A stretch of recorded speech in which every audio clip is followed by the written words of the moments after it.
Кыргызстандын шартында мал чарбалыкта фермерлер менен кайра иштетүүчүлөрдүн ортосунда келип чыккан көйгөйлөрдү алдын алуу жана чечүү максатында жасалган видео презентацияга көңүлүңүздөрдү бурабыз. Мал чарбалыгында эң башкы көйгөй бул фермерлердин зоогигиеналык талаптарды сактабагандыкта. Изилдөөлөрдүн негизинде 99% мал кармоочу жайлар зоогигиеналык талаптарга жооп бербегендиги аныкталган. Сарайлар кыш мезгилинде стандарттар боюнча 15-18 градуска чейин жылуу болушу зарыл. Жылуу сарайларда малдар суук тийүүдөн сакталат. Биздин малды кармаган сарайларыбыз кыш мезгилинде -5, -7 градуска чейин болуп жатат.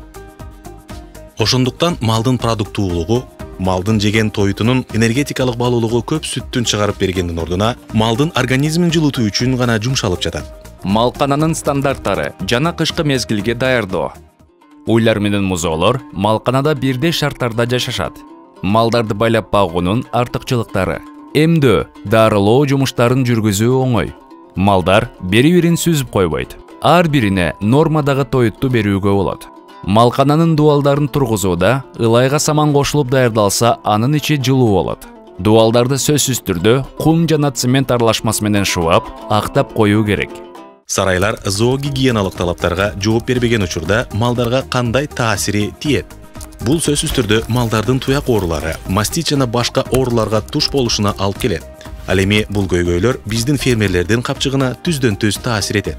Ошондуктан малдарды кармоодо зоогигиеналык талаптарды сөзсүз кармаганга аракет кылышыбыз керек. Адистердин кеңеши боюнча мал турган жерге сөзсүз түрдө тактай төшөлүшү жана күндүн нуру сарайларга түшүп турушу шарт. Мал сарайлар биздин үйлөрүбүз сыяктуу эле жарык, таза болуп турушу абзел. Биздин фермерлерибиз көп учурда сарайларга вентиляция коюшпайт. Мал сарай салып баштаганга чейин планировкада вентиляцияны пландоо сунушталат. Анткени жагымсыз жыттар да малдын мурун, көздөрүнүн ооруларына алып келет. Малдарыбыз травма албаш үчүн тоюттардын жаткан акурлардын да бийиктигин, тереңдигин сүрөттөрү көрсөтүлгөндөй размерлерде жасаңыздар. Бул талаптар негизги болуп эсептелинет.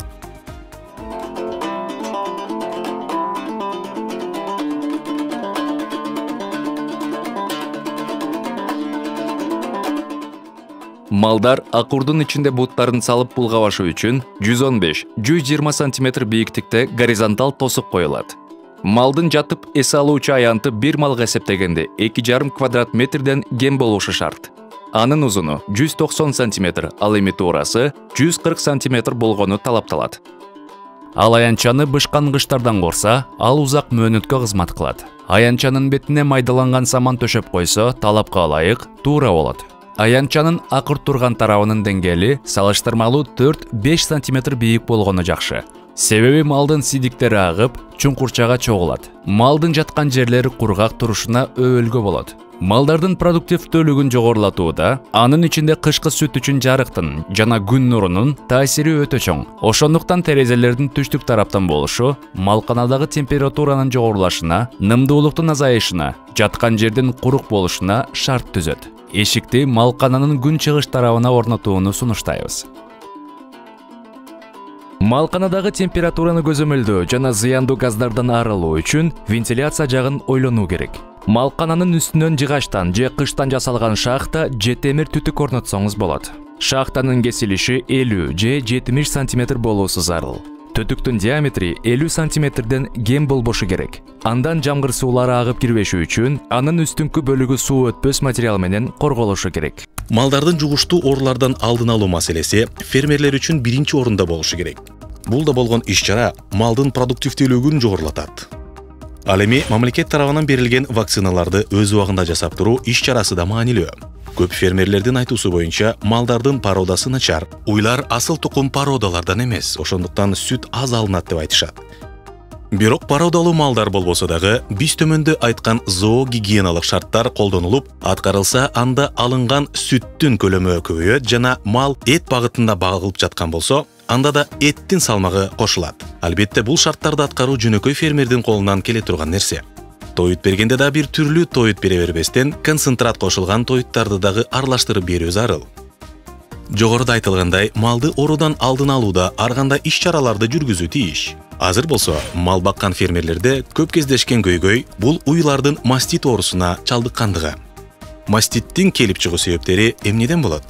Мисалы, көп учурда климаттык шарттарды эске албай сарайларды салганыбызда, сүттү аппарат менен сааган учурларда алардын технологиясын туура эмес колдонгондо, сүт бездерин бузулушуна, желиндердин жарылышына көңүл бурбаганыбыздан баары биригип келип, малдын мастит болуп ооруп калышына алып келет. Мастит бул уйдун сүт бездеринин сезгенүү оорусу болуп эсептелинет. Бул оорунун кесепетинен уйдун сүт берүү көлөмү азаят, же болбосо такыр токтоп калышы мүмкүн. Өтүшүп кеткен учурда маститтин кесепетинен гангренага да айланып кетүүсү толук ыктымал. Маститке каршы кандай иш-чараларды жүргүзүү керек? Негизгиси бактериялардын тыгыздыгы деп коет. Бул дегени малдын жаткан жерине саман төшөлүшү зарыл жана кургактап туруу керек. Кыктарды тазалоо, малдардын жаткан жерлерин жууп тазалоо зарыл. Сарайларды дезинфекция кылуу. Сөзсүз түрдө малды жазында сарайлардан чыгарган учурда, күзүндө жана жазында сарайлар дезинфекция кылынып, сарайларды жууп тазалоо иштери жүргүзүлүшү зарыл. Маститти дарылоо. Маститти дарылоодо ооруган малдын клиникалык түрүн аныктап алышыбыз керек. Дарылоо иши клиникалык түрүнө жараша жүргүзүлөт. Оруну так аныктаган адам жана дарылаган адам бул ветеринар врач болушу керек. Эгерде уй курч мүнөздөгү маститке чагылган болсо, желин ириңдейт же жай өткөн мастит оорусу болушу мүмкүн. Баарын дарыласа болот. Маститти дарылоодо антибиотиктер колдонулат. Алар пенициллин жана тетрациклин группалары. Төмөндө видеодо врач-ветеринардын маститти дарылоо боюнча кеңешине көңүлүңүздөрдү бурабыз. Маститтин негизги белгилери. Сүттө кан уюктары пайда болот, желин шишийт, уйдун температурасы көтөрүлөт жана табити төмөндөйт. Саан уйларда өтө көп кездешүү оорулардын бири болуп мастит болуп саналат да. Бул маститти болтурбоонун жолдору бар. Ошол эле сүттү саап алуу технологиясын туура пайдаланса, ошо маститти болушу азыраак болот да. Мастит оорусу бул өзү инфекционуга да кирип кетет да. Себеби ал через желин аркылуу микроб кирип туруп, ошодон анан кийин желин ишип кетип, анан иринге айланып кетиши мүмкүн. Ошону өз убагында көзөмөл кылып туруш керек. Анын жолдору оңой эле.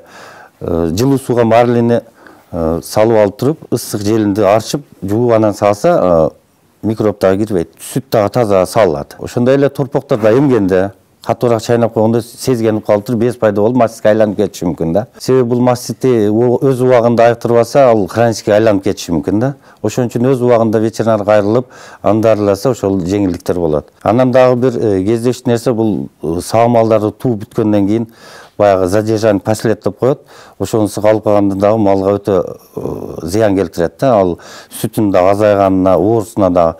Аны дагы өз убагында ветеринарга кайрылып, тазалап алып койсо болот. Мастит эмчектерин отдельно башка идишке саап алабыз. Уну сүткө кошулбайт. У сүткө кошулса, сүттү бардыгын бузат да. Саагандан кийин отдельно челекке. Аны сүзүп, алып чыгып, пиширип туруп, анан кийин общий сүткө кошулат да. Маститти алдын алуу. Жогоруда айтылган ветеринардык санитардык шарттар каралыш керек. Маститти аныктоо боюнча видеону көрөбүз. Уй туугандан кийин анда мастит оорусу бар жогун үйдөн эле текшерсе болот. Уузду пробиркага коюп, 1 саатка муздаткычка коюш керек. Эгер ууз катмаларга бөлүнүп калса, демек мастит оорусу бар. Малда мастит оорусу аныкталган соң, анын сүтүн кайнатып ичүү мүмкүн, бирок сатылуучу сүткө кошпосоңуз туура болот. Малды туура саап алуу нормалары. Дени сак уйларда нормалдуу жүрүм-турум жана алардын сүт бериши дайыма бир калыпта болуп же көбөйүп турат. Уйлар бош жүргөндө же байланып турганда эч кандай тынчсызданбайт. Уй өзүн дайыма сергек сезет. Туяктары кыйшайбай, ирилбестен түз болот. Сүттү саап алуу техникасы боюнча видеону көрөбүз. Сүт саап алуунун 2 жолу белгилүү. Кол менен жана сүт саап алуучу машиналарды колдонуу. Ал сапаттуу аткарылышы жана 4-5 мүнөттүн ичинде саалып бүтүшү керек. Себеби ал убакыт өткөндөн кийин сүт жакшы чыкпай, толук саалбай калат. Натыйжада сүттүн азайып кетишине жана желиндин маститке чалдыгышына алып келет. Саанууларды биринчи 10 күндүктө күнүнө 4-5 жолу саап туруу керек. Бул убакта салыштырмалуу сүттөрү аз болот. Экинчи 10 күндүктөн так режимге өтүңүз. Ар дайым бирдей убакытта сааңыз. Эгерде бооз малында орточо семиздиктен жогору болгон болсо, көпчүлүк уйлар 3-10 күндүктөн баштап толук нормадагы сүттү бере башташат. Бирок башка факторлары мацион, массаж, туура тоюттандыруу жана башка багуу шарттарын да унутпоо зарыл. Сезон учурунда уйларды ар дайым 3 мал сааш керек. Саандан мурда жана андан кийин желинди массаж кылуу саанчынын адаты болуш керек. Массаждын натыйжасында кан айлануу жакшырат, малдын сүтү көбөйөт. Бул фермер саанга кирип кетип атканда өзүнчө умывальныйда колуну жууп, дезинфекция кылып, анан кийин саанга кирип кетет. Үрпүндөрүн алганга чейин желин жууп, арткандан кийин массаж кылынат. 1 мүнөткө чейин, 2 мүнөткө чейин массаж кылып, бездерин өзү ойготот, уйду сүт беришин ойготот да. Уй сагышты 2 техникасы бар. Башмалдак бармак менен сагыш деген биринчи техникасы, экинчиси манжа менен массаж кылып сагыш болот. Бул тартып сагыш, бармак менен тартып сагыш основной эле жаңы ачмак унажындарда болот. Желиндери кичине болгон үчүн буну тартып сагалат. Мындай кысып салбайсың. Кийинги экинчи, үчүнчү тууна чоң уйларды соскасы чоңоюп калат да, буну манжа менен сагалат, мындай кылып кысып сагалат да. Малга ыңгай болуш үчүн биринчи 2 алдыда эмчегин сагып алынат, анан кийин арка эмчегин сагыш керек. Желин жуугандан кийин желин кургап калат да, анан кийин ошон үчүн улар адам мындай сүт менен суулабаш керек. Маздары бар, стратосит, тетраскилиновый маздар бар. Маздарды колун сүйкөп туруп кичине. Анан сагалат, салгандан кийин дагы ошол маз менен маздап коюлат. Уйду саап болгондон кийин уйду дадой деген болот. Акыркы сүттөрдү алыш керек болот. Саап бүткөндөн кийин кайрадан эмчектерди, сүт бездерин массаж кылынат. Массаж кылынып, анан уйду акыркы сүттөрүн берет. Акыркы сүттөрүндө жир болот да, майлуулугу көп болот. 9-10%ке чейин барат да майлуулук. Уйду туура саап алуу. Саан саган учурда уйдун дайыма сол жагында отуруу керек. Саап жаткан учурда каттуу кыйкыруулар болбошу керек. Күнүгө уйдун 2 санынын капталдары тарактар менен таралып турушу керек. Уйлар суткасына 20-25 килограмм заң чыгаруу мүнөзүнө ээ болгондуктан, алардын байланган жерин такай тазалап туруу шарт. Албетте, сааганда санитардык гигиеналык талаптар колдонулушу керек. Эмне үчүн бул видеодо сүттү саап алуудагы санитардык гигиеналык талаптар боюнча сөз кылып жатабыз. Анткени сүттү кайра иштетип чыккан цехтер, чакан заводдор сүттү көп өлчөмдө чогулткан учурда эски бактериялар менен сүт түшүп калган учурларда 10 литр сүт 1 тонна сүттү ириткен учурлар практикада кездешпей койбой жатат. Ошондуктан фермерлер менен сүттү кайра иштетүүчүлөрдүн ортосундагы мамиле жакшы болуш үчүн бул видео даярдалды. Сүттү үй шартында сактоо. Сүттү ар кандай катуу бөлүктөрдөн тазалоо үчүн лавсан же марле кездемеси менен чыпкалаш керек. 1 челек сүттө 1 фильтр. Фильтрлерди тазалоо. Пахта кездемелерин 0,5% дезмол эритмесине жууп, 12-15 мүнөт кайнатып, кургатып, андан соң үтүктөп коюш керек. Лавсан фильтрин болсо, жуугандан кийин 1% гипохлорид же ачык акиташ эритмесине 20 мүнөткө малып коюу керек. Азыр саап алынган сүттү алып чыгып эле сүзгөндөн кийин челек менен сууга салабыз да, ошол 10 градуска чейин түшүрөбүз. Уйду саап алганда 40 градуска чейин болот. Уйду температурасында сүт чыгат да, ошону агар 4 саатка чейин жөнөтө турган болсо 15 градуска чейин түшүрүш керек. Агар 1 суткада жөнөтө турган болсо 10 градуска чейин түшүрүш керек. Агар 1 суткадан өтүп кеткен болсо 4 градустан температурада кармаш керек да. Эмалирный челек болуш керек, я осинковый челек болуш керек. Пластмасса челекке саап, жаалы темир челеклерге сааса сүт ошо салганда айнет да. Бу сүт дегенде өзүгө бар жокту ала турган нарса. Сүт өзү жыттарды ham өзүнө тартып ала турган, ошол микробларды ham өзүгө тез тартып алат. Анан ошол челек боюнча анан холодильникке салынат да.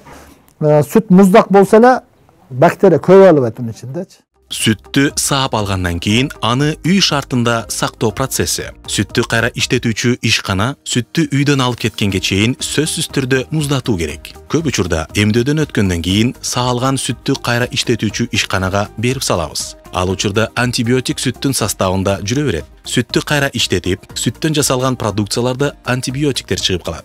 Ошондуктан эмдөөдөн өткөн уйдун сүтүн эртеси жалпы сүткө кошпоо керек. Көп киреше алуу максатында уйларды акыркы күнгө чейин саап алуу учурлары көп кездешет. Андай учурларда уйда оору пайда болгон учурлар көп болот.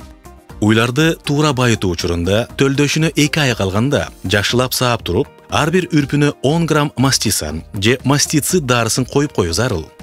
Жогорку дарылар коюлгандан кийин уйду саабаш керек. Желин саалбагандан кийин желин 2-3 күн шишийт, андан кийин таркап кетет. Шишиген учурда коркуп саап жиберген учурлар бул туура эмес. Анын ордуна тоютту азайтуу керек. Чыктуу тоютту азайткан оң. Себеби дегенде сүт азыраак желинге толуш керек. Бул шишикти азайтат. Ушул профилактика жумушун жасаганыңыздарда уй туугандан кийин мастит болбой жакшы лактация, сүт берүү процесси башталат. Байытуу процессин видеодон көргөзөбүз. Туурга 50-60 күн калганда уйдун сүтүн саагандан баш тартуу керек. Башкача айтканда байытуу процесси башталат. Сүт саалбаган учурда уй эс алып, төлгө камданып, семирип баштайт. Бул учурда туура эмес баштоо мастит оорусуна алып келиши мүмкүн. Эгерде уйдун эмчеги катып, сүт өзгөрүп баштаса, аны саап, ветеринарга кайрылыш абзел. Байытуу техникасы күндөлүк сүт көлөмүнөн көз каранды. Эгер уй 3-4 литр сүт берсе, дароо эле байытуу процессин баштаса болот. 6-7 литр берсе, 4-5 күн. Мол сүт берсе, 10 литр же андан ашык 8-10 күн алдын ала. Байытуу учурунда кызылча, ашкабак, силос сыяктуу чыкты тоют берилбейт жана суу да бир аз чектелет. Бул ар кандай керектүү заттардын азайышына алып келип, сүттүн да азайышын камсыздайт. Сүт сааганды да азайтуу зарыл. 3 мал саалган уйду 1-2 күн мурун 2 жолу сааганга, андан кийин 1 жолу, андан соң 2 күндө 1 жолу, 3 күндө 1 жолу. Акыры-такыр сааганды токтотушат. Калган сүт акырындан жоголуп, желин кургак болуп тырышып калат. Байытуу учурунда желинге массаж жасалбайт. USAID-тин Агросода долборуна башка окуулардын мал чарба, дыйканчылык темаларын сунуштап, видео сабактары өтүү боюнча кайрылсаңыздар болот. Көңүл бурганыңыздарга рахмат.